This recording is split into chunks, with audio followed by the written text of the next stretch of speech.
ॐ अज्ञानतिमिरन्धस्य ज्ञानाञ्जनशलाकया चक्षुरुन्मीलितं येन तस्मै श्रीगुरवे नमः।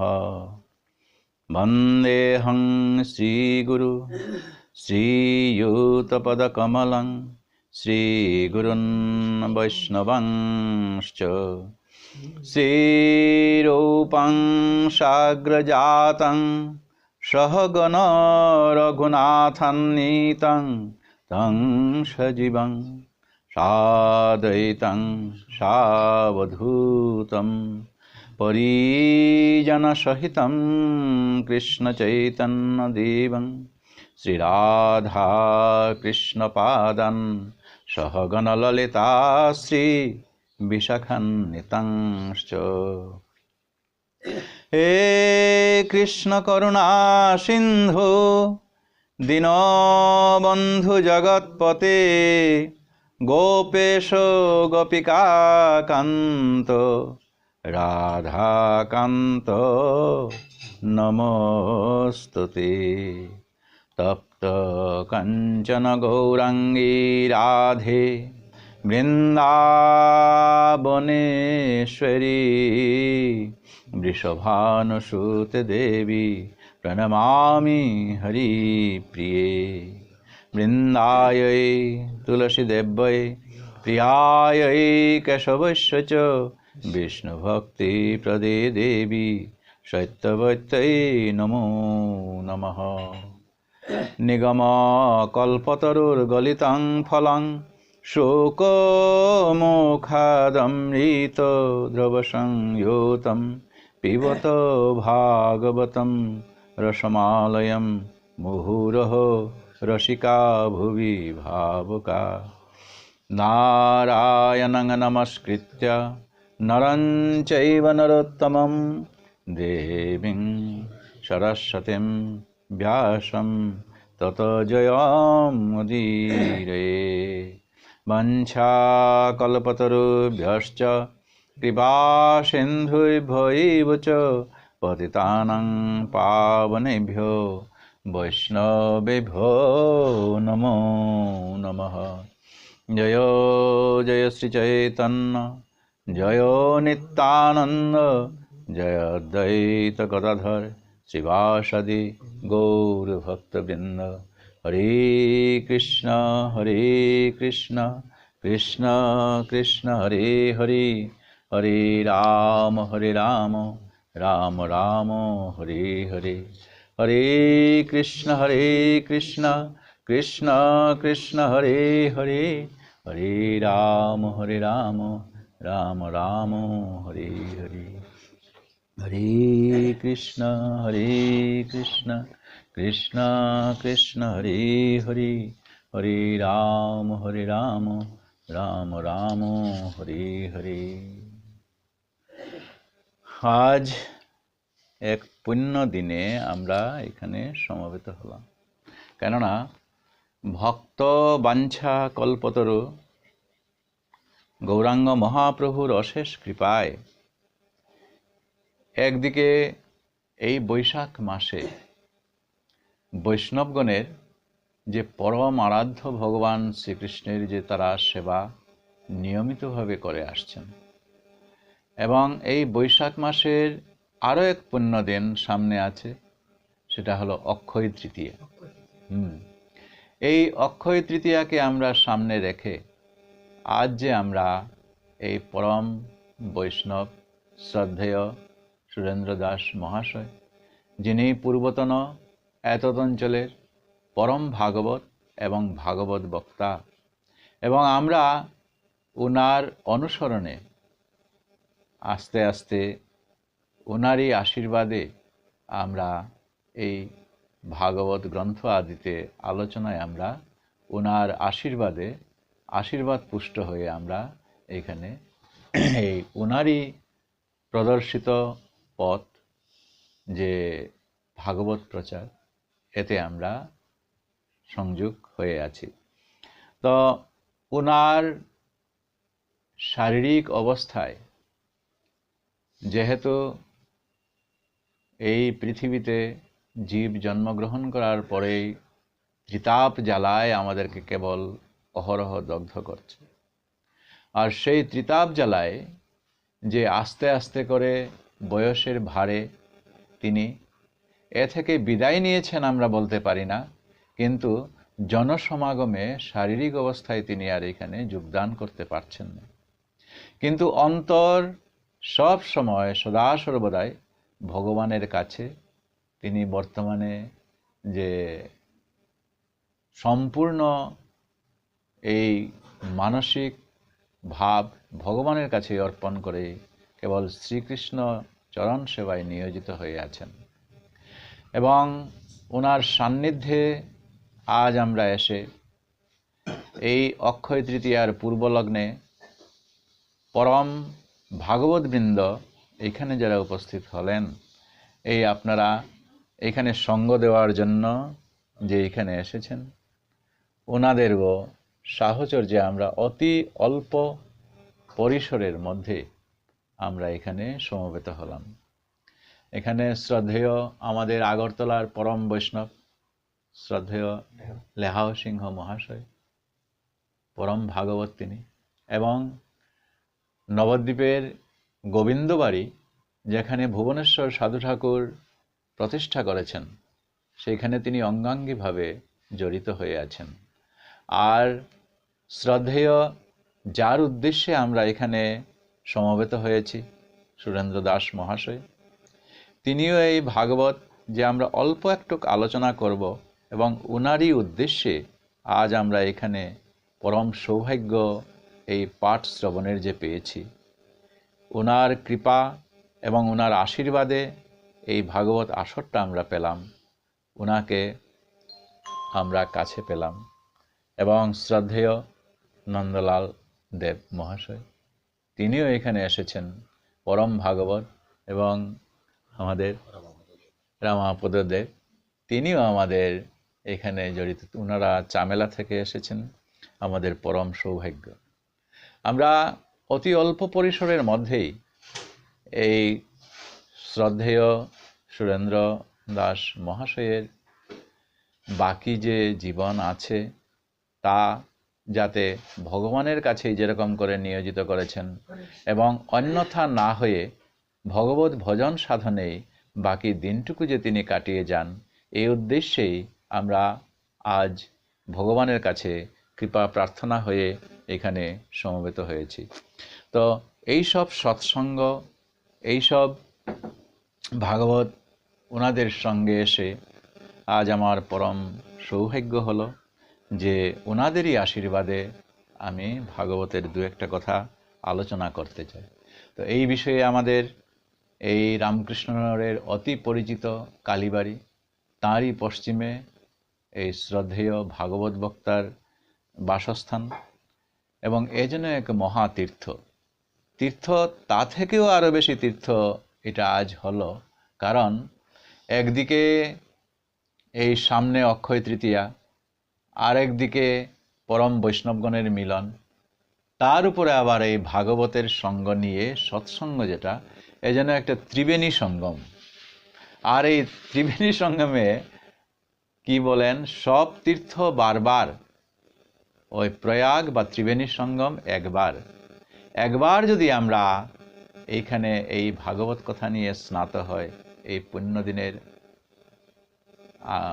অগ্রবর্তী দিনে, কেননা অক্ষয় তৃতীয়া সেই পুণ্য দিবসের আগে আমাদেরকে মন সংযত করে নিতে হবে, এবং ভগবত ভজন সাধনের মাধ্যমে আমরা ওই দিনটুকু আমরা কাটাতে পারি।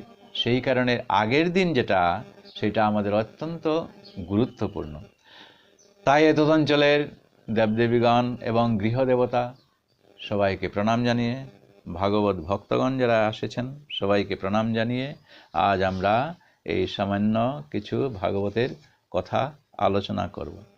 এবং দেখা যায় যে এই পৃথিবীতে এসে জীব কৃষ্ণের নিত্যদাস হয়ে যে এখানে এলাম, আমাদের সেই গোবিন্দচরণে একদিন আমাদেরকে আশ্রয় নিতে হবে। এবং জ্ঞানমার্গে, কর্মমার্গে, ভক্তিমার্গে এ নিয়ে আমাদেরকে অগ্রসর হতে হবে। জ্ঞানমার্গে ভজনটা অত্যন্ত কঠিন হয়ে পড়েছে এবং রামায়ণে তা উল্লেখ আছে, জ্ঞানকে পন্থ কৃপানকে ধারা, এক কৃপানের মতো ধারা হয়ে আছে। এবং কখনো কখনো জ্ঞান নিতে গিয়ে আমাদের প্রকৃত জ্ঞানের মাধ্যমে যে কিভাবে অগ্রসর হব, সেই কৃপানের মাধ্যমে আমরা অগ্রসর হব, সেটুকু আর হচ্ছে না। এবং মার্গে গিয়ে যে ভজন করে কতটুকু যে আমরা এই সাফল্য লাভ করতে পারবো, সেটা আমরা বলতে পারি না। একমাত্র সর্বোচ্চ ভজন যে ভক্তি মার্গ, এই ভক্তি মার্গের মাধ্যমে যদি আমরা অগ্রসর হতে পারি, তাহলেই আমাদের এই ভগবত ভজন সাধন অনায়াসেই সেটা হয়ে যায় বলে শাস্ত্র উল্লেখ করছে। আজকের যে আলোচনা, সেই আলোচনাটা আমাদের শ্রীল শ্রীনাথ চক্রবর্তী এক সুন্দর শ্লোকে তিনি বলেছেন। গৌরাঙ্গ মহাপ্রভু কলিকালে এসে তিনি দেখিয়ে দিয়েছেন যে আমাদের আরাধ্য ভগবান ব্রজেশ তনয়, তার মাধ্যমে তিনি কিভাবে নিজে আচরণ করে দেখিয়ে দিয়েছেন। একটা শ্লোকে তিনি বলছেন, আরাধ্য ভগবান ব্রজেশ তনয় তদ্ধাম বৃন্দাবনম রম্যা কাচিতুপাসনা ব্রজবধূবর্গেণ ইয়া কল্পিতা। শ্রীমদ্ভাগবতম প্রমাণমমলং প্রেমাপুমর্থ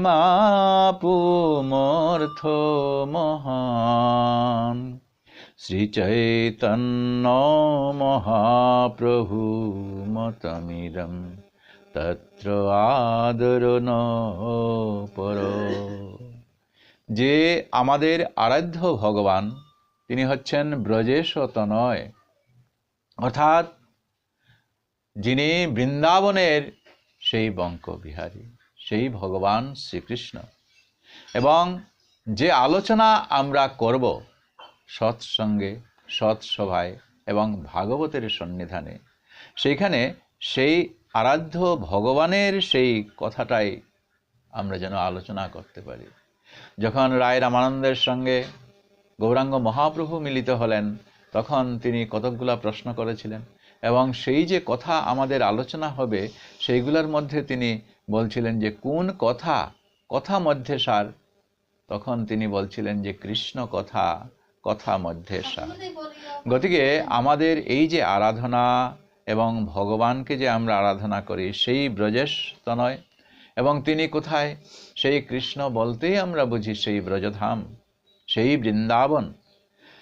তো ব্রজবধূবর্গেণ ইয়া কল্পিতা, ব্রজবধূগণ, গোপীগণ, তারা তাদের দেহ মন প্রাণ সমস্ত উজাড় করেই একমাত্র ভগবানে তারা সমর্পণ করেছেন।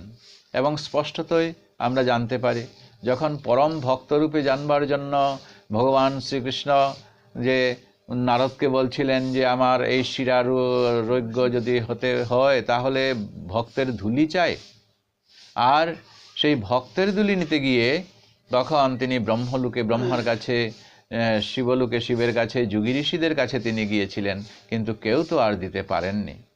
যেই ব্রজবৃন্দাবনে তিনি এলেন, তখন তিনি এই ব্রজগোপীদের চরণধুলি তিনি নিয়ে গিয়েছিলেন এবং ভগবানের কাছে তা অর্পণ করেছিলেন। গতিকে গোপী অনুগতি বিনা ঐশ্বর্য জ্ঞানে ভজিলেও নাহি পায় ব্রজেন্দ্র নন্দনে। তো সেই ব্রজবধূদের দ্বারা যে আরাধ্য হয়ে আসছেন, সেই ভগবানের কথায়, সেই কৃষ্ণের কথায় যেন আমাদের প্রত্যেকটা আলোচনাতে তিনি যেন অংশগ্রহণ করেন। এবং শ্রীমদ্ ভাগবতম প্রমাণমমলং প্রেমা পুমর্থ মহান শ্রী চৈতন্য মহাপ্রভু মতম ইদম। শ্রী চৈতন্য মহাপ্রভুর মত কি?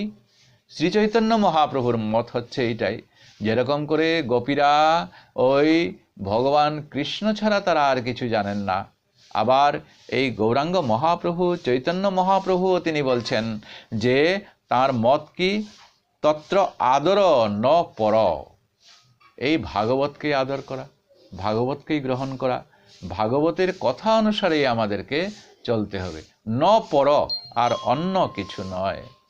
তাই দেখা যায় এই ভাগবত, এই সাধু সঙ্গ ছাড়া আমাদের সোজা কথায় এই পৃথিবীতে যদি আমাদেরকে একান্তভাবেই এই ভগবানের সান্নিধ্যে, ভগবানের শ্রীচরণে যদি আমাদেরকে আশ্রিত হতে হয়, তাহলে এই ভাগবত, এই ভগবানের ভজন সাধন বিনা আর অন্য কিছু গতি নেই। এবং তার সহজ পন্থা হচ্ছে কি, যেরকম করে তিনি দেখিয়ে দিচ্ছেন যে সাধু সঙ্গ, নাম কীর্তন, ভাগবত শ্রবণ, মথুরাবাস, শ্রীমূর্তির শ্রদ্ধায় সেবন, সকল সাধন শ্রেষ্ঠ এই পঞ্চ অঙ্গ, কৃষ্ণ প্রেম জন্মায় এই পাঁচের অল্প সঙ্গ, কলের দূষ নিধি রাজন্যস্তি হি এক মহান গুণ, কীর্তনাদেব কৃষ্ণস্য মুক্ত সঙ্গ পরং ব্রজেদ।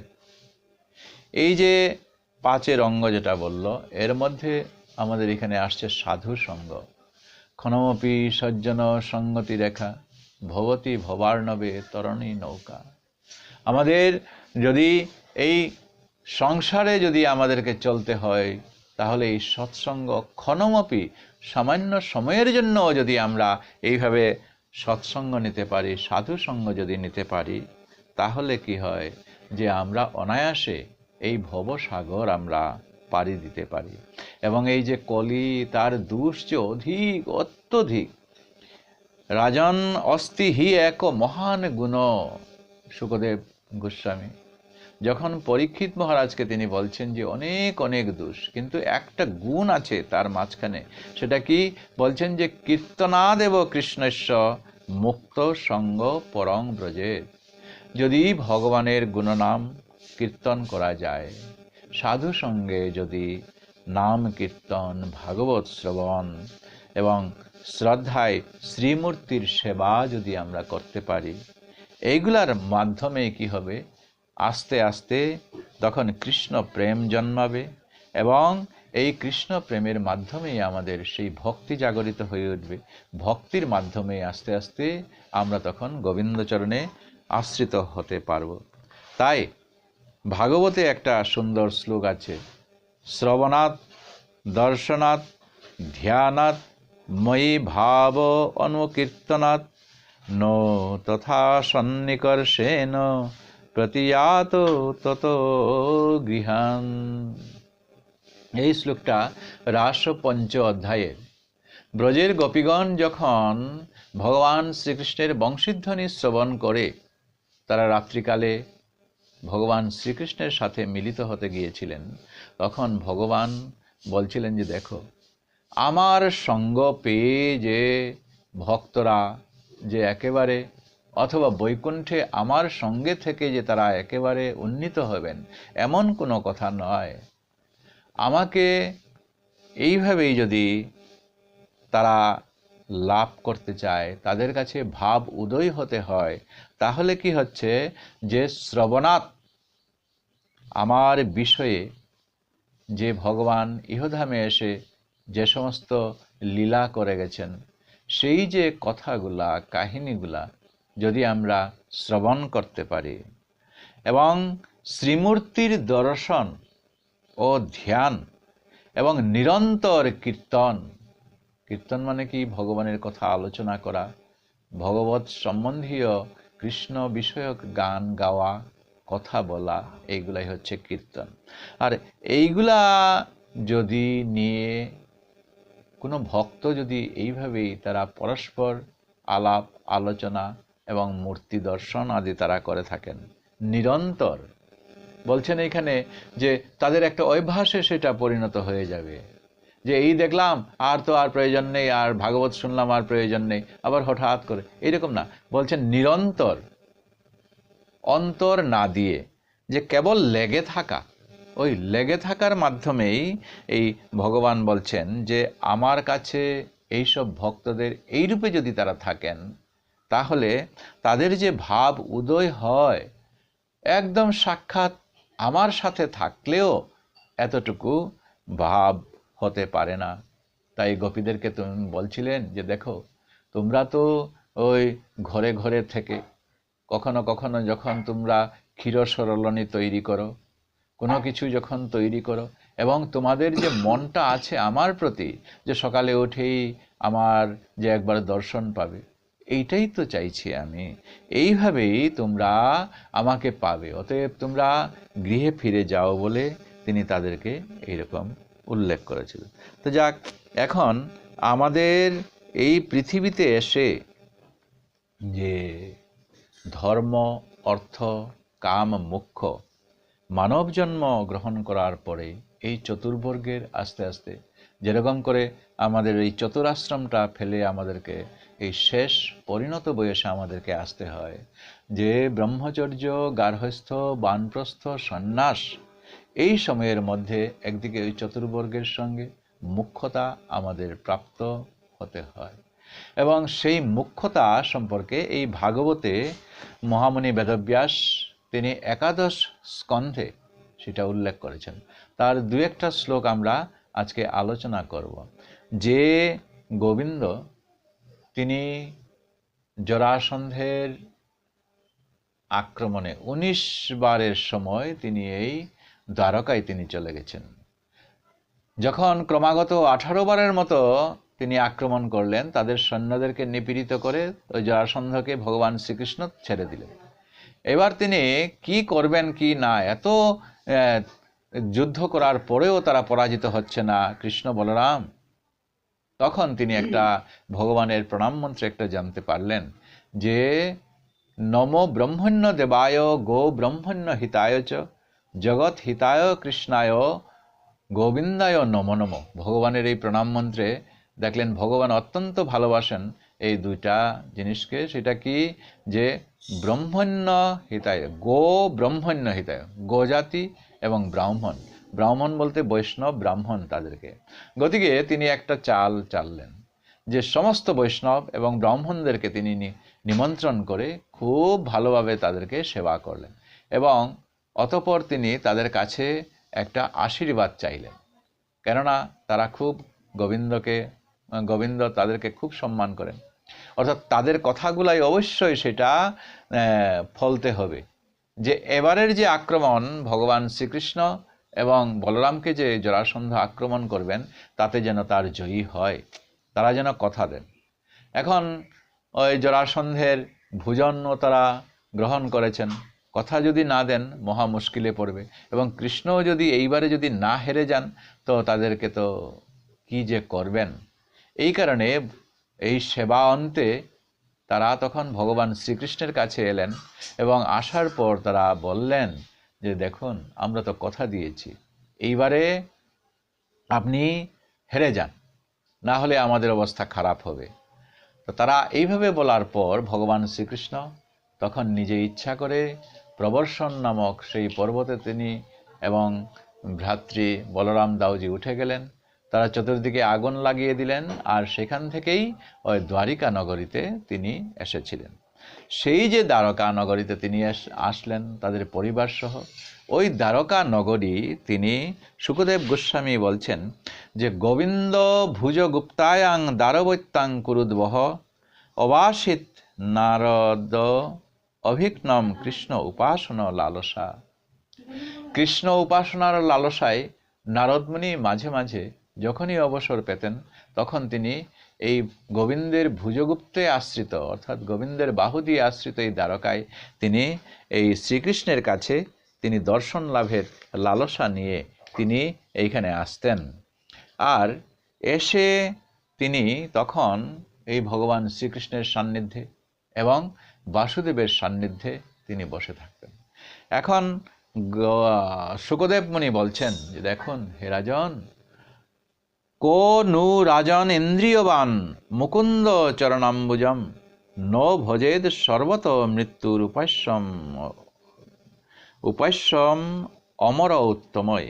হে রাজন, এই জড়জগতে জীবনের প্রতি পদক্ষেপেই বদ্ধ জীবগণ মৃত্যুর সম্মুখীন হচ্ছে, যে আমাদের যে আয়ুষ্কাল পেয়েছি সেটা আমরা বলছি যে আয়ু আমাদের বাড়ে, মানে বয়স আমাদের বাড়ছে, মানে আয়ুষ্কাল আমাদের কমছে।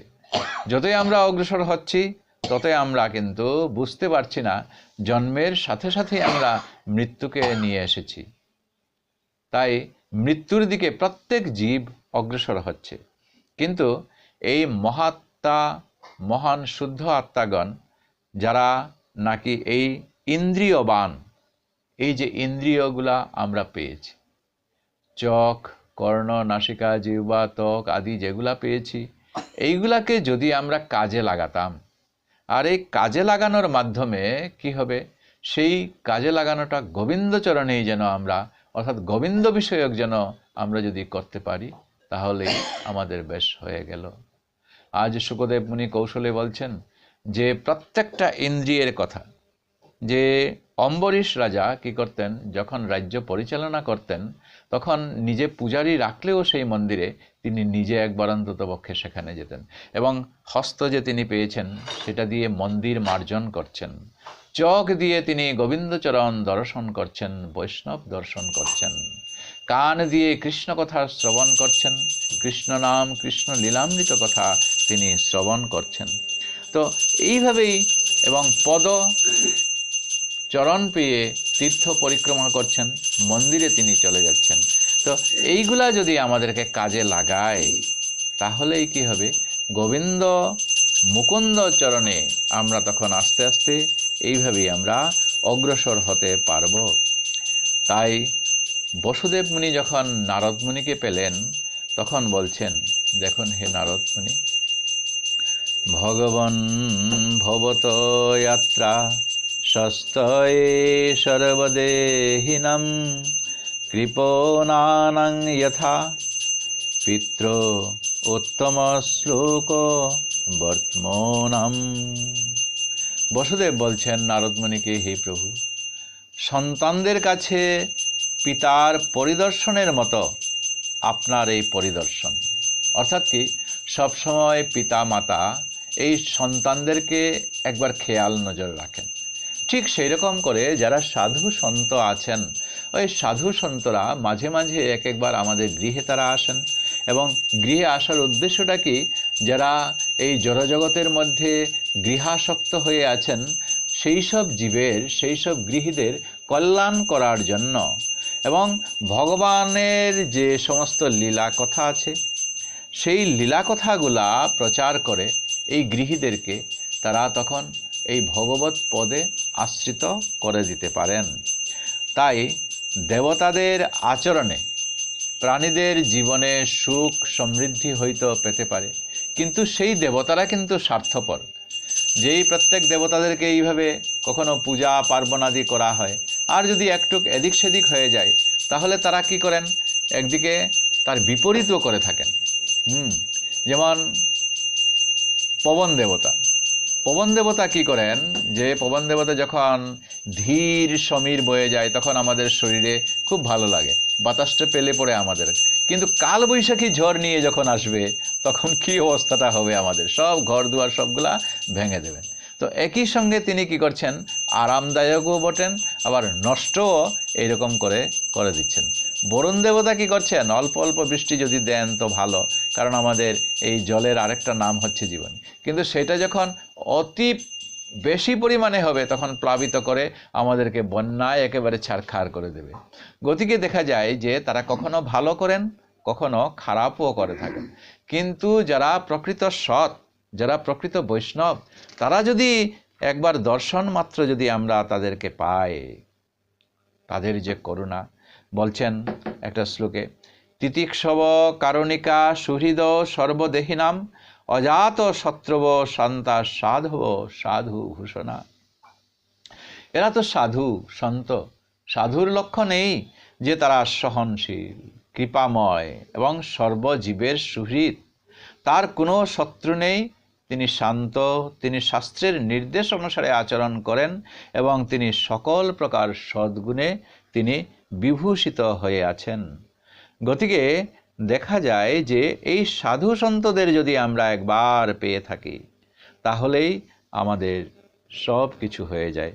তারা এইরকম করে আমাদের এই পথে অগ্রসর করে দেন যে অন্ততপক্ষে ভগবত ভজন সাধনের দিকে আমাদেরকে অগ্রসর করিয়ে দেন। তো সেই ভগবত ভজন সাধন সম্পর্কে জানতে গিয়ে বসুদেব আজ নারদ মুনির কাছে যখন জিজ্ঞাসা করছেন, তখন নারদ মুনি বলছেন যে দেখুন, আপনি সুন্দর প্রশ্ন করেছেন। তো এই বিষয়ে আমার একটা কথা হঠাৎ মনে হলো যে বিদেহ রাজ নিমি তিনি যজ্ঞ করছিলেন এবং সেখানে হঠাৎ করে নবযোগীন্দ্রের উপস্থিতি দেখা গিয়েছিল। নবযোগীন্দ্র কারা? এই নবযোগীন্দ্র হল ভগবানের অবতার ঋষভদেব। ঋষভদেবের 100 পুত্র ছিল। এই 100 পুত্রজনের মধ্যে 9 জন ছিল পুত্র, তারা বিয়ে শাদী সংসার করেন নাই এবং তারা যোগী ইন্দ্র, তারা যত্রতত্র বিচরণ করেন, ভগবানের নাম প্রচার করেন। এইভাবে নিমি মহারাজ যখন সাধু সন্ত বৈষ্ণব সঙ্গ নিয়ে যখন তিনি একবার যজ্ঞ করছিলেন, আর সেই যজ্ঞে তারা বিনা আমন্ত্রণে বিনা নিমন্ত্রণে সেইখানেই তারা নিমি মহারাজের সভায় সেইখানে গিয়েছিলেন এবং নিমি মহারাজ ওই তাদেরকে দেখে, এই নবযোগীন্দ্র কারা? তাদের নাম হচ্ছে কবি, হরি, অন্তরিক্ষ, প্রবুদ্ধ, পিপ্পলায়ন, অবিহ্রত্র, দ্রুমিল, চমস, করভাজন। এরা কি করেন?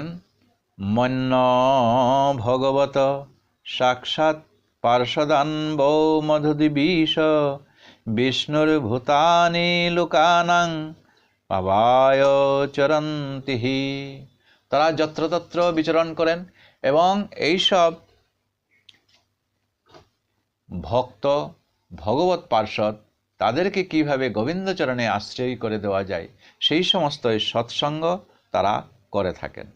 তো সেই তাদের কথাই এখন তিনি বলতে চাইছেন যে এই ভগবত ভক্তগণ যখন ঋষভদেবের কাছে এসেছেন, সেই ঋষিতুল্য পুত্ররা যখন নবযোগীন্দ্র নিমি মহারাজের কাছে এসেছেন, তখন নিমি মহারাজ বলছেন যে দেখুন, এই ভগবত ভজন সাধনে যারা লিপ্ত হয়ে আছে, তারা যদি হঠাৎ করে এই সাধু সঙ্গ পেয়ে থাকেন, বৈষ্ণব যদি দর্শন হয়ে থাকে, বৈষ্ণবের সান্নিধ্যে তারা আসেন, তাহলে সেই সময়টুকু এই তার কাছে এই এতদিন যা ভজনা করলেন এই সেইটুকুর যেমন উন্নীত একটা সোপান তিনি পেয়ে গেলেন। সোপান মানে সিঁড়ি। এই সিঁড়িতে যখন কেউ উঠেন তখন সিঁড়ির উপরের ধাপে তার দৃষ্টিটা থাকে, আবার উপরের ধাপে যখন তিনি উঠে যাবেন তখন আবার তার উপরের ধাপে, কেবল ক্রমাগতই তার ঊর্ধ্ব দিকেই কেবল তার উন্নীত হওয়া। এখন বলছেন এই সাধু সঙ্গদের যখন আমরা পাব, বৈষ্ণবদের সঙ্গ যখন আমরা পাব, এই সংসারের মধ্যে ওই বৈষ্ণব বা সাধু সঙ্গ পাওয়াটাই হচ্ছে সবচেয়ে শ্রেয়।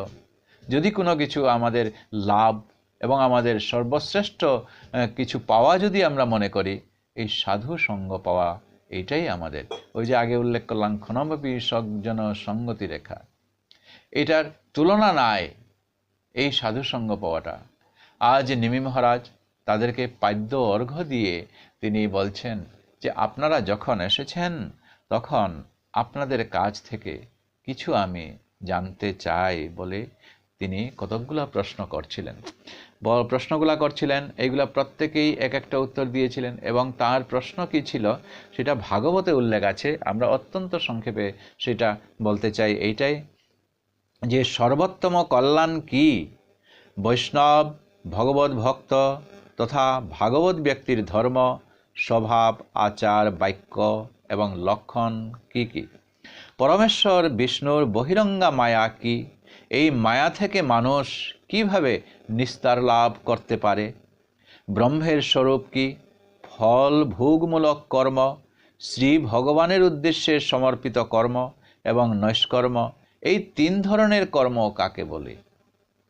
শ্রী ভগবানের বিভিন্ন অবতারগণের বিবিধ লীলা বিস্তারগুলি কি কি? ভগবত বিরোধী এবং ভক্তিহীন মানুষের কি গতি হয়? এবং পরমেশ্বর ভগবানের 4জন যুগাবতারের বর্ণ, আকৃতি ও নাম কি কি এবং তাদের পূজাবিধি কীরূপ, এইগুলা তিনি জানতে চেয়েছিলেন। তো এই অবিকল সেই অনুসারে হয়তো আমরা একটু আলোচনা আজ নাও করতে পারি, কিন্তু তারা প্রত্যেকেই এই 9 জন এইগুলার উত্তর তারা ভাগবতে দিয়েছেন। আমরা যখন কোনো এক সময় সুযোগ পাব তখন বিস্তারিতভাবে সেটা আমরা হয়তো আলোচনা করব, কিন্তু এই তাদের আলোচনার মধ্যেই সংক্ষেপে আমরা কিছু সারবস্তু আমরা উল্লেখ করব। এই যে মানব জন্ম আমরা পেয়েছি, দুর্লভ মানুষ দেহ দেহিনাং ক্ষণ ভঙ্গুর তত্রাপি দুর্লভং মন্যে বৈকুণ্ঠ প্রিয় দর্শনম। বদ্ধ জীবগণের পক্ষে মানবদেহ লাভ করা অত্যন্ত কঠিন। এই পৃথিবীতে আমরা জানি যে 84 লক্ষ জীব আছে। এই 84 লক্ষ জীব তারা ক্রমে ক্রমে ভ্রমণ করতে করতে করতে করতে যখন তারা এই অতি সুকৃতির কারণে এই মানব জন্ম তারা গ্রহণ করে, এবং এই মানব জন্ম গ্রহণ করার পরে মানব জন্মের যে প্রকৃত উদ্দেশ্যটা কি তাদেরকে জানতে হবে। এই মানব জন্ম সেটা পাওয়ার পর এটা কি পরমেশ্বর ভগবান বলছেন যে আমরা মানব জন্ম যে পেলাম এটা নিদেহম আদ্যম সুলভং সুদুর্লভম প্লবং সুকল্পম গুরু কর্ণধারম ময়া অনুকূলেন নভস্য তৈরিতং পুমান ভবাব্ধিম ন তরেৎ স আত্মহা। শ্রেষ্ঠতম শরীর এই দুর্লভ মানব দেহ এটা এক পরম প্রাপ্তি। কীরকম করে যে আমরা আমাদের সুকৃতি পুণ্যগুলার চাইতেও যে বেশি সুকৃতি সেটা আমরা লাভ করে এই মানব জন্ম লাভ করেছি। এটাকে ভগবান শ্রীকৃষ্ণ তার ভাগবতে একটা শ্লোকে তিনি তুলনা করছেন একটা তরণীর সাথে, একটা নৌকার সাথে তিনি তুলনা করছেন। শ্রী গুরুদেব এই তরণীর সুযোগ্য কর্ণধার। এখন প্রশ্ন আসছে, গুরুদেব এই সংসারে আসার পর আমাদের কিছু শিক্ষা নিতে হবে। আমাদেরকে এই প্রত্যেকটা জীবকে আমাদের এই ভবকূপে পড়ে আছি, আর এই ভবকূপ থেকে আমাদের ত্রাণ পাওয়ার জন্যই আমাদের কি করতে হবে, কিভাবে আমরা এই উদ্ধার পাবো, এই ভবকূপে অন্ধকূপে পড়ে আছি। তখন আমাদের এই গুরু সহায় দেখা যায় যে আমাদের চেষ্টাটা আমাদের থাকতে হবে কোনো ক্রমে বেঁচে থাকতে হবে, আর সেই চেষ্টা কিন্তু প্রত্যেক মানুষের থাকতে হবে। এবং যে সেই চেষ্টাটা কি, যে গোবিন্দচরণে আমরা আশ্রিত হবই। আর তাতে সেই চেষ্টাটা গোবিন্দচরণে যখন আশ্রিত হব বলে মনে ধারণা করলাম, তখন কোনো এক সময় কৃপাবশে আমাদের ভগবান গুরুকে পাঠিয়ে দিচ্ছেন। গুরু দেখা যায় যে কূপে যদি আমরা পতিত হয় কোনো রকম করে আমাদেরকে বেঁচে থাকতে হবে, চেষ্টা করে আমাদেরকে থাকতে, ঢপং দিয়ে আমরা থাকলাম। আমাদের সেই এই চিৎকার চেঁচামেচিতে হয়তো বাইরে সেই আওয়াজটা গেল, আর সেখান থেকে কেউ এলো, তিনি ইঙ্গিত দিলেন, রশি দিয়ে নিজেকে ধরে নিচে এলেন এবং আমাদেরকে বললেন, শক্ত করে আমায় ধরো। যিনি আমাকে আদেশ করছেন এই ভবকূপে এসে আমাকে উদ্ধার করার জন্য, তাকে দেখছি আমার মতোই দুটো চোখ, দুহাত, দুকান আদি ইত্যাদি। কিন্তু তিনি যে ওই উপর থেকে ভগবানের নির্দেশে আমাকে এসেছেন, তার কথা অনুসারে আমরা যদি তাকে আঁকড়িয়ে ধরি, তিনি ইঙ্গিত করবেন, আমাকে এই অন্ধকূপ থেকে উদ্ধার করে নিলেন। আমরা সেই রকম করে ভবকূপে আছি, আমাদেরকে সেই গুরু কর্ণধার হিসেবে গুরুরূপে আমাদের কাছে আসছেন। অবশ্যই এই গুরুর শিক্ষা, গুরু গ্রহণ করার মাধ্যমে আমাদের এই গোবিন্দচরণে আশ্রিত হতে হচ্ছে। কেননা এই মানব জন্ম এদিকে সেদিকে যখন আমরা ভাবনা নিয়ে থাকব, তখন প্রকৃত সন্ধান, প্রকৃত মার্গ গুরুই দেখিয়ে দিচ্ছেন। আর সেই মার্গপথে যদি আমরা অগ্রসর হয়ে থাকি, তাহলে আমাদের ওই গন্তব্যস্থানে পৌঁছতে পারি। আমরা মনে করি কি যে আমাদের অনেক সময় আছে, 100 বছর আয়ুষ্কাল আমাদের আছে। কিন্তু উপনিষদ বলছে, হে মানব, বৃথা সময় নষ্ট করে না। এই যে সময় আমাদের কাল আমাদের আপনা আপনি হরণ করে যে নিয়ে যাচ্ছে, আমরা নিজেরা টেরই পাচ্ছি না। কেবল ভজন সাধনের মাধ্যমেই আমাদেরকে চলতে হবে। এই কারণেই একটা শ্লোকে উপনিষদে বলা আছে, উত্তিষ্ঠত জাগ্রত প্রাপ্যপরাণ নিবোধত ক্ষুরস্য ধারা নিষিত্তয়া দুর্গং পথস্তৎ কবয় বদন্তি। হে মানব, উঠো, জাগো। যে দীর্ঘ পথে যে তোমরা আজ রওনা দিয়েছ, সেই দীর্ঘ পথে রওনা দিতে গেলে তো আগেই তো তোমাদেরকে খুব সকাল সকাল রওনা দিতে হবে। আমরা কখনো কখনো কেউ আমাদেরকে বলেন এখনো ভজন সাধনের সময় বাকি আছে, ভজন সাধনের অনেক সময় বাকি আছে, বুড়ো হলে এইগুলা করবে। কিন্তু যদি আমাদের অভ্যাসটা না থাকে, সেই সময়ে আমাদের এই চোখ চলে যাবে, দেখতে পাবো না, এবং আমাদের দাঁত ভঙ্গ হয়ে যাবে, ঠিকমতো উচ্চারণ হবে না, শরীরের বিকার দেখা দেবে, পারবো না ভজন সাধন, কি করে হবে? তাই উপনিষদ আমাদেরকে সতর্ক করে দিচ্ছে, উত্তিষ্ঠত জাগ্রত। হে মানব, তোমরা জাগো, ভগবানকে ভুলে তোমরা থেকো না, এই পথেই এই মার্গেই তোমরা অগ্রসর হও, একদিন না একদিন তোমাদেরকে চলে যেতে হবে। এবং যে ভক্ত ভগবানের উদ্দেশ্যে যখন তার প্রকৃত মার্গ দিয়ে রওনা হলেন, তখনই ভগবান তার নিজ ধাম থেকে তিনি, এই ভক্ত যখন ভগবানের উদ্দেশ্যে এক পদ অগ্রসর হবেন, ভগবান তার নিজ ধাম থেকে 1000 পদ অগ্রসর হয়ে এই ভক্তকে ধরে তিনি তার নিজ ধামে তাড়াতাড়ি নিয়ে যেতে চেষ্টা করছেন।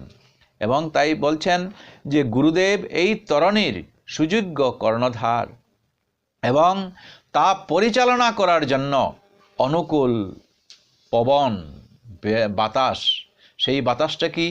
এই যে সৎসঙ্গ, এই যে বেদ শাস্ত্র আদি আছে, এইগুলার মাঝে মধ্যে যদি এইগুলার সঙ্গ যদি আমরা পেতে পারি। সাধুসঙ্গ সাধুসঙ্গ সর্বশাস্ত্রে কয়, লবমাত্র সাধুসঙ্গ সর্বসিদ্ধি হয়।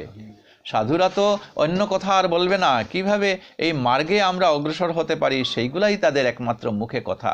তাই তাদেরকে বলা হচ্ছে ভাগবত। ভাগবত 2 প্রকারের, একটা হচ্ছে এই গ্রন্থ ভাগবত, আর একটা হচ্ছে তারা কেবল ভগবানের কথাই বলেন, ভগবানকে নিয়েই তারা চিন্তা করেন, এবং কিভাবে সেই ভগবত পদে অগ্রসর করে দেন এইসব মানুষদেরকে তারা এই চেষ্টাই চালান। এই কারণেই তাদেরকে বলা হয় ভাগবত। সেই ভাগবতের সঙ্গ নিতে হবে। তিনি আজ বলছেন ভগবান যে একদিকে গুরুদেব এই তরণীর সুযোগ্য কর্ণধার, আর আরেক দিকে হচ্ছে কি, এইটা পরিচালনা করার জন্য ভগবান যে অনুকূল পবন, বেদ শাস্ত্র আদি তিনি এইগুলা গ্রন্থ রচনা করেছেন, তার যে প্রতিনিধি গুরু এবং বৈষ্ণবগণ তিনি প্রেরণ করেছেন, ওই তাদের সঙ্গ আমরা যদি পাই, তাহলে ময়া অনুকূলে ন, ওই তাদের সঙ্গের মাধ্যমে আমরা নভস্য তেরিতং পুমান। হে মানব, তারা ভবাব্ধিম ন তরেৎ স্ব আত্মহা। এইভাবে এই ভবসাগর অতিক্রমের সকল প্রকার সুব্যবস্থা ভগবান করে দিয়েছেন। যে মানুষ মানব জীবনের এই সমস্ত অপূর্ব সুযোগ সুবিধা লাভ করেছে, তবু ভবসাগর তারা পার হতে পারে নাই। তাকে আত্মহা মানে এই পথে তো তারা আসলোই না, তখন নিজেকে হত্যা করেছে, আত্মহন্তা বলে তিনি এইখানে মনে করিয়ে দিচ্ছেন। ভাগবত এই কথাটাই তাকে বলিয়ে দিচ্ছেন। তাই বলছেন, দুর্লভ মানুষ দেহ দেহিনাং ক্ষণভঙ্গুর। আমাদের এই মানব জন্মটা পেয়েছি, এটা যে আমরা বলছি আমাদের পরমায়ু, মানুষের পরমায়ু তো 100 বছর, কিন্তু এটা বলছেন ক্ষণভঙ্গুর। কচু পাতার উপরে যেরকম শিশির বিন্দু জল ফুটা টলমল টলমল করে, হঠাৎ কোনো ভালো বাতাসের ধাক্কা পেলে অথবা কোনো একটা ধাক্কা পেলে পরে সেটা টলমল করা জলটা কখন যে পড়বে সেটা আমরা বলতে পারি না। এটা ক্ষণভঙ্গুর। মানুষের এই ত্রিতাপ জ্বালায়, আধ্যাত্মিক, আধিভৌতিক, আধি দৈবিক, এইগুলার ত্রিতাপ জ্বালায় কখন যে আক্রমণ করবে সেটা আমরা তখন বলতে পারি না। তত্রাপি দুর্লভং মন্যে বৈকুণ্ঠ প্রিয় দর্শনম।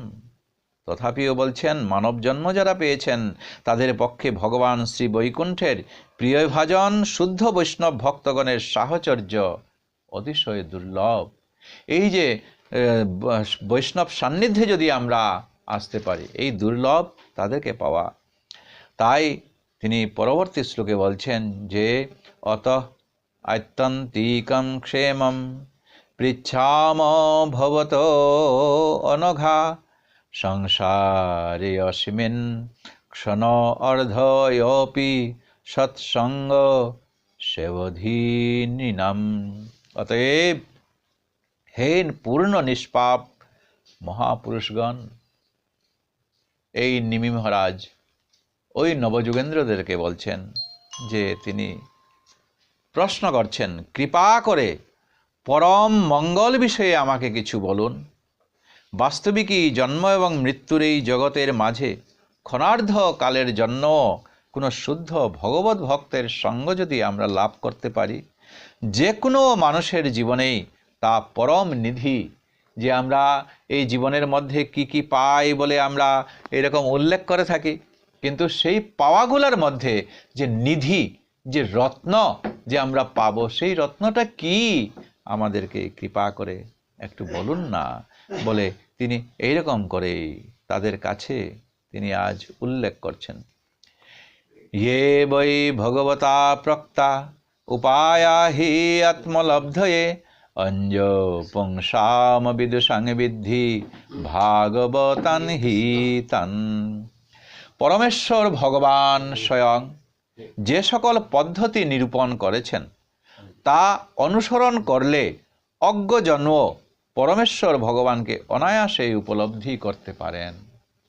আজ সেই নবযোগীন্দ্রদের মধ্যে তারা আজ নিমি মহারাজকে বলছেন, এই মহারাজ আপনি উত্তম প্রশ্ন করেছেন। দেখুন দেখুন, ভগবান অত্যন্ত কৃপাশীল, এবং চুম্বক যেরকম লোহাকে আকর্ষণ করে, লোহাও চায় চুম্বককে পেতে, চুম্বকও চাই লোহাকে পেতে। এই উভয়ের পরস্পর ভাব, একে অন্যের প্রতি একটা আকর্ষণ আছে। এই ভক্তরা যে ভগবানকে চাইছেন, ভগবানেরও সেই রকম একটা সবসময় আকাঙ্ক্ষা আছে যে আমাদের কবে এই ভক্তদেরকে আমার ধামে নিয়ে আসব, আমার সঙ্গ দেব।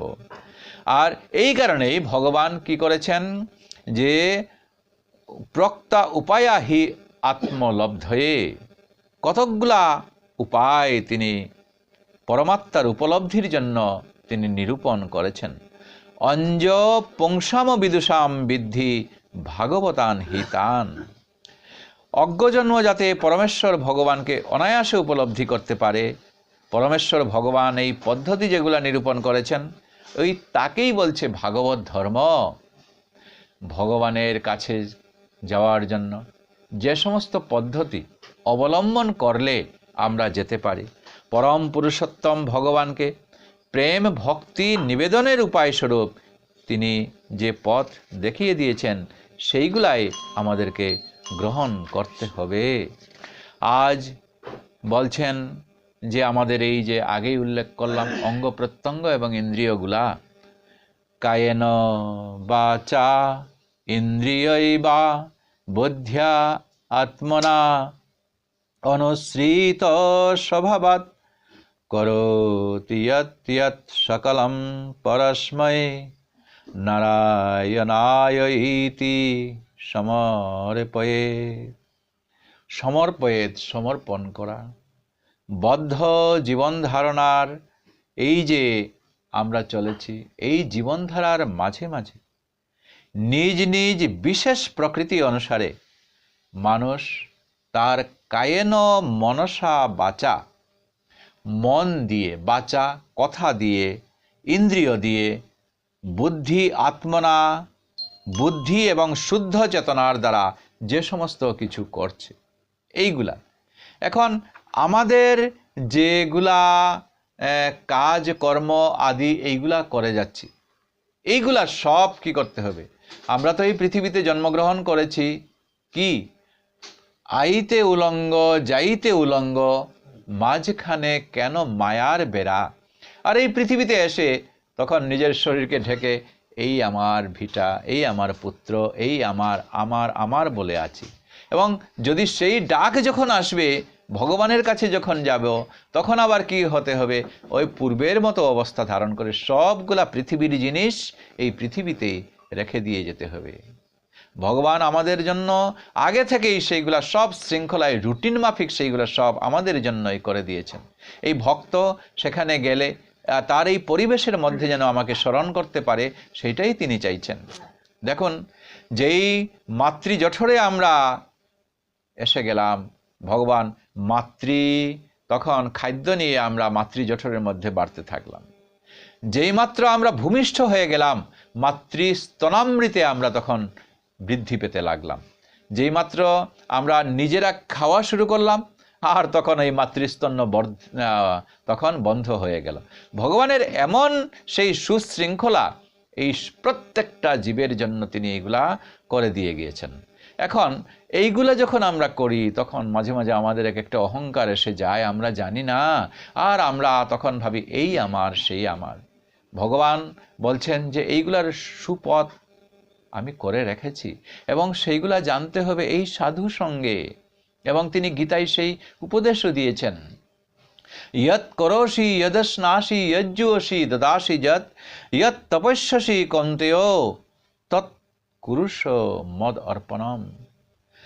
হে কন্তেয়, অর্জুনকে ভগবান শ্রীকৃষ্ণ গীতায় উপদেশ দিচ্ছেন যে তুমি যে সমস্ত অনুষ্ঠানগুলা করো, এই যে আজকের মতো একটা ব্রহ্মযজ্ঞ আমরা করছি, ভাগবত পাঠ করছি, এই অনুষ্ঠান, এটা আমাদের করার কোনো কল্পনাই নেই কি নেই, এটা ভগবানের আদেশেই কিন্তু এটা হয়ে যাচ্ছে। আজ যে এত বড় উন্নত শুদ্ধ ভক্তদের যে সমাগম, এটা এই ভক্তের গৃহে এটা কেমন প্রকারে হয়ে গেল আমরা নিজেরাই বলতে পারছি না। ভগবান কি করেন, এই সব ভক্তদের অন্তরে তখন জুটিয়ে দিলেন। এই যে প্রভু কোথাকার আগরতলার, আমরা ওই কোথাকার আগরতলার, আমরা কোথায় চকির তোলা, এইরকম অবস্থা। তার সান্নিধ্যে আমরা কিরকম আজ আমরা এখানে একসঙ্গে, আজ আমরা ভগবানের কথা নিয়ে আমরা এখানে বসলাম, এই পরম ভগবতের কাছে আমরা এখানে এসে গেলাম। বসার কোনো কথাও নেই, কিন্তু এইখানে এটা সব ভগবান করে দিয়েছেন, যাতে এই ক্ষণমপি সজ্জন সঙ্গতি রেখা ভবতি ভবার্ণবে তরণী নৌকা, আমাদের সেই উদ্ধারের পথ। কেননা আগেই আমরা উল্লেখ করলাম, এই ভক্ত যখন ভগবানের উদ্দেশ্যে এক পদ অগ্রসর হবেন, তিনি ওই 1000 পদ অগ্রসর হয়ে এই ভক্তকে তিনি অগ্রসর করে নিয়ে যাচ্ছেন। তাই বলছেন, হে কন্তেয়, হে অর্জুন, ইয়ৎ করসি, যত অনুষ্ঠানগুলা করো, তোমার করবার সামর্থ্য কি আছে, তুমি ভগবানের কাছে অর্পণ করো, ভগবানই এইগুলা সব তিনি করে দেবেন। তা সমস্তই আমার কাছে সমর্পণ করো। এবং যা আহার করো, এই যে আহার, এইগুলোই তো সব ভগবান। যার হাত নেই তারাও আহার করছে। পাখিরা কি করছে, তাদের চঞ্চু দিয়ে ভগবানের যত্রতত্র ছড়িয়ে রেখেছেন, তারাও এই সমস্ত আহার করে তাদের জীবন ধারণ করছেন। এই যে আহারগুলা, এইগুলাও তুমি এই ভগবানের কাছে অর্পণ করো। প্রসাদ ভগবানের কাছে দিয়ে তুমি আবার সেই মহাপ্রসাদ তুমি গ্রহণ করো। এবং গীতায় একটা কথাইও বলা আছে যে নাকি ভগবানের উদ্দেশ্যে নিবেদন না করে খায় সে একজন চোর। শুধু চুরি করলে চোর না, ভগবানের কাছে নিবেদন না করে যে খায় সে একজন চোর।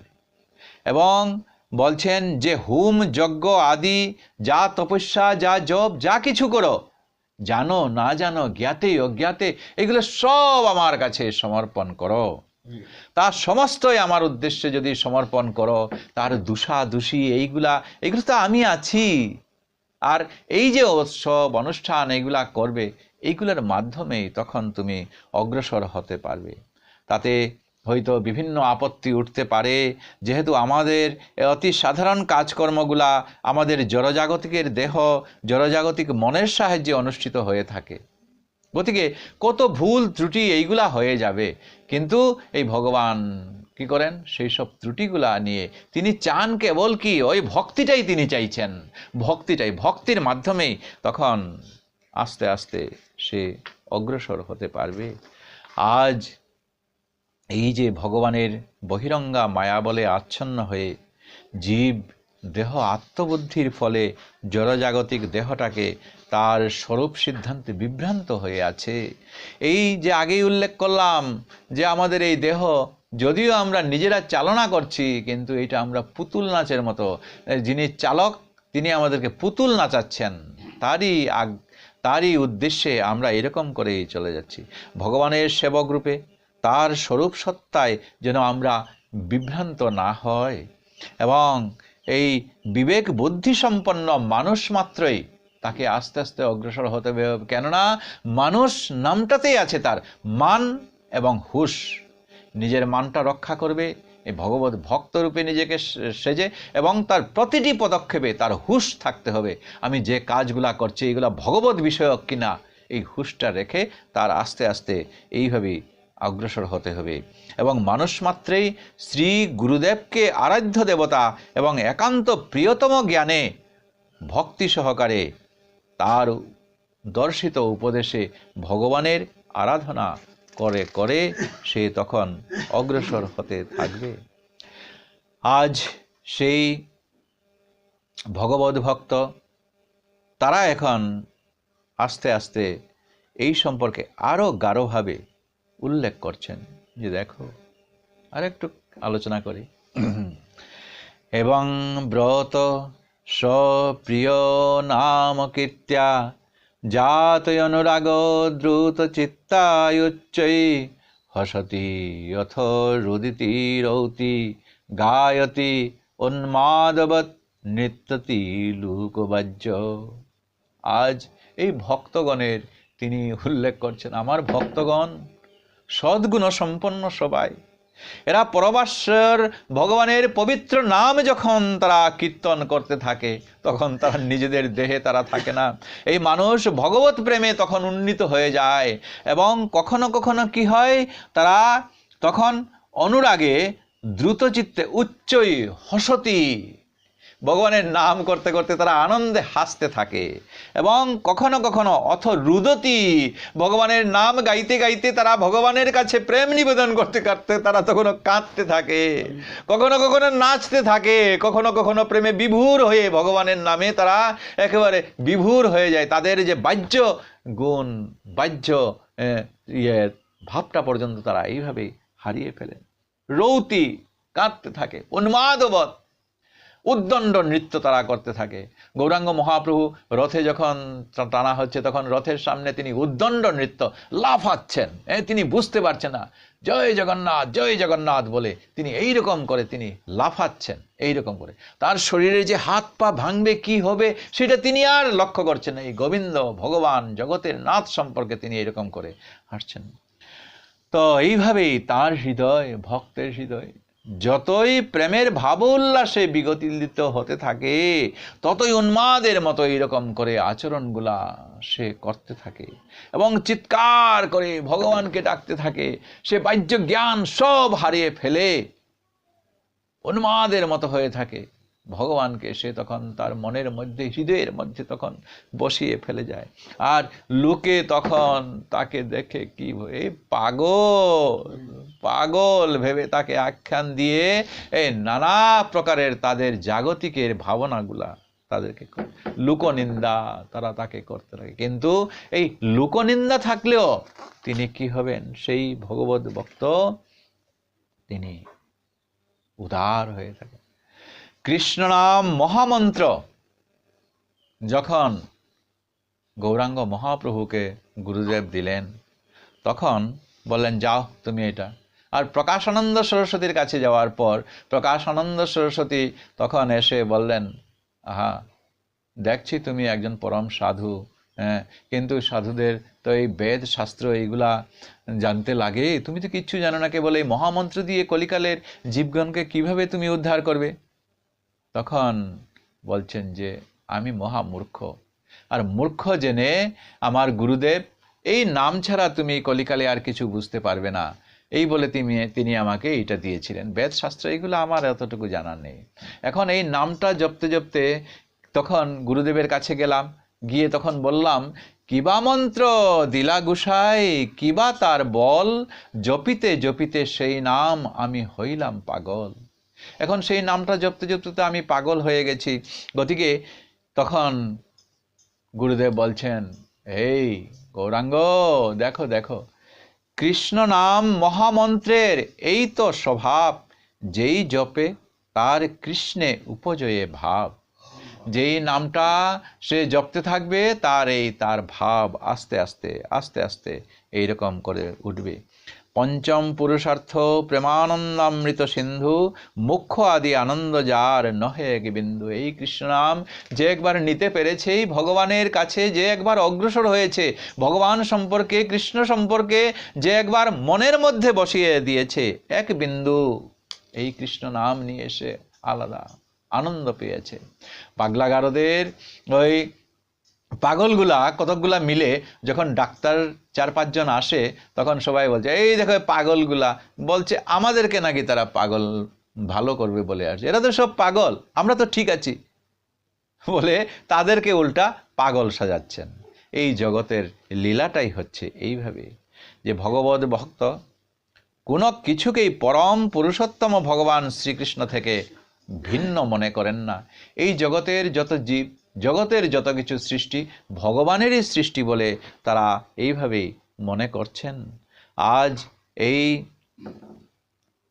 পরমেশ্বর অচ্যুত অক্ষয় শ্রী ভগবানের চরণ কমল ভক্ত নিত্য প্রয়াসে আরাধনা করতে থাকে এবং তার ফলেই এই নিরন্তর ভক্তিভাব তার কাছে জেগে ওঠে এবং অনাসক্তি আস্তে আস্তে এইগুলা সব জগতের যে সব বৈরাগ্য এসে যায় এবং এসে গিয়ে তখন এই ভগবানের কাছেই তিনি তখন নিরূপিত হয়ে থাকেন।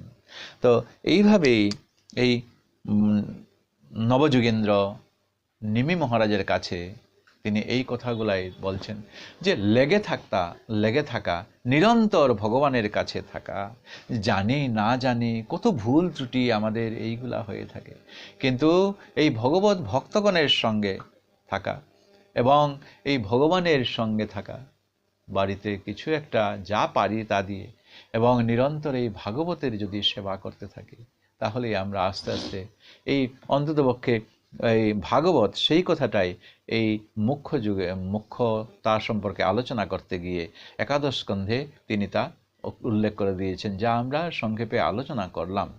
মাত্র ভগবত ভক্ত আজ আমাদের পরম সৌভাগ্য। এখনো আমরা তো উনার কৃপায় আমরা এখানে উনাকে দেখে দেখে উনার চোখের দৃষ্টিতেই আমাদেরকে এই পথে তারা নিয়ে এসেছেন এবং ভগবত সান্নিধানে ভগবানের কৃপা আজ এই পরম সৌভাগ্যের ভাগবত আলোচনার দিনে পরম ভক্তের গৃহে আমরা এখানে সমবেত হতে পারলাম। একটু আলোচনা করে হয়তো কত ভুল ত্রুটি থাকতে পারে, আপনারা নিজ গুণে আমাকে ক্ষমা করবেন, কিন্তু আজ সেই ভগবত ভক্তের কথা আলোচনা করতে গিয়ে আমি তো অন্তরে অন্তরে ওনাকে শ্রদ্ধা, আর সেই শ্রদ্ধাতে তিনি কি বা গোপনে আমাকে হয়তো এই আশীর্বাদ নিশ্চয়ই দিয়েছেন, যে আশীর্বাদে শুধু আমি নয় এবং সমস্ত এই এলাকাবাসী যেন ভগবত ভক্তে তারা পরিণত হতে চলেছেন। এই সমস্ত অঞ্চলে যত সময় পর্যন্ত উনার যে সামর্থ্য ছিল তত সময় পর্যন্ত কেবল এক চুলও তিনি নড়েননি, ভাগবত কথা তিনি অকাতরে তিনি বিতরণ করেছেন এবং সেই শ্রীমুখে শুদ্ধ ভক্তের কাছ থেকে সেইগুলা প্রচারিত হওয়ার কারণেই আজ এতদ অঞ্চলে এই ভাগবতটা, এই ভাগবতের যে আগ্রহ সেটা আজ এতদ অঞ্চলে প্রসারিত হচ্ছে। উনার আশীর্বাদে যেন ভগবানের কাছে প্রত্যেক এই জড়জগতের মানুষ যেন আরও প্রভাবিত হয় এবং আজ আমরা সমবেত হয়ে ভগবানের কাছে এই পুণ্য লগ্নে অক্ষয় তৃতীয়ার পূর্ব মুহূর্তে আমরা যেন ভগবানের কাছে প্রার্থনা করতে পারি, এ যেন অক্ষয় অমর হয়ে থাকে। উনার যে বাকি দিনগুলো থাকলো সেই দিনগুলা যেন ভগবত পদে সদা সর্বদা মনোনিবেশ করে তিনি যেন ইয়ং বাপি শরণ ভাবং ত্যজত্যন্তে কলেবরং তং তমেবৈতি কন্তেয় সদা তদ্ভাব ভাবিত। যে ভাব নিয়ে থাকে সেই ভাবেই হয়তো পরবর্তীকালে গিয়ে সেই ভাবই ধারণ করে থাকেন। ভগবানের সেই কথাটাই তিনি স্মরণ করে করে ওনার কাছে আমরা কি বলবো, মামার কাছে মায়ের কাছে মামা বাড়ির গল্প বলার মতো এখানে হয়ে গেছে। উনি শুদ্ধ চিত্তে আছেন, এখনো আছেন। আমাদের পরম সৌভাগ্য এইটাই যে তিনি সৎ জ্ঞানে এখনো আছেন। তিনি ভগবানের নাম নিতে নিতেই যেন পরম গোবিন্দচরণে তিনি যেন আশ্রিত হন এবং বাকি দিনগুলো আরও সুস্বাস্থ্য হয়ে থাকে, আরও গোবিন্দ ভোজন যেন করতে পারে। এইটুকু আজ এই বিগ্রহ ভগবানের সামনে চেয়ে এবং এই সমস্ত ভক্তবৃন্দ, শুদ্ধ ভক্তবৃন্দ আজ এখানে উপস্থিত হয়েছেন, ওনাদেরও আশীর্বাদে তিনি যেন আরও আয়ুষ্কাল শুধু পাওয়া এই অর্থ নয় যে এই জাগতিক ভোগ করা, তিনি যেন গোবিন্দচরণে তিনি যেন মন নিবেশ করেন। এইটুকু চেয়ে আজকের পাঠের বিশ্রাম আমরা এখানে দিচ্ছি। नाम संकीर्तन यस्य सर्व पाप प्रणाशनम प्रणामो दुःख शमनस्तं नमामि श्री हरिपदम गुरवे गौरचंद्राय राधिकाय तदालये कृष्णाय कृष्ण भक्ताय तद्भक्ताय नमो नमः वंशाकल्पतरुभ्यश्च कृपा सिन्धुभ्यो एव च पतितानां पावनेभ्यो वैष्णवेभ्यो नमो नमः। जय श्रीमद्भागवत महापुराण की जय, समस्त वैष्णव वृंद की जय, आपना अपने गुरुदेव की जय। हरे कृष्णा कृष्णा कृष्णा हरे हरे, हरे राम राम राम हरे हरे। हरे कृष्णा कृष्णा कृष्णा हरे हरे, हरे राम राम राम हरे हरे। हरे कृष्णा कृष्णा कृष्णा हरे हरे, हरे राम राम राम हरे हरे। ओम तत्सत्।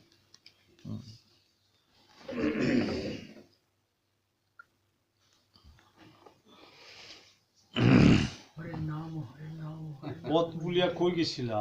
পথ বলছি না, এখানে আটকা পড়ে গেছিলাম। ওহো, দুটো দুইবারও ফোন করছে, আমি একটু পিছনে আইতেছি। আমরা তো চিন্তা করি কি হইলো, কোথায় নাই হরে কৃষ্ণ হরে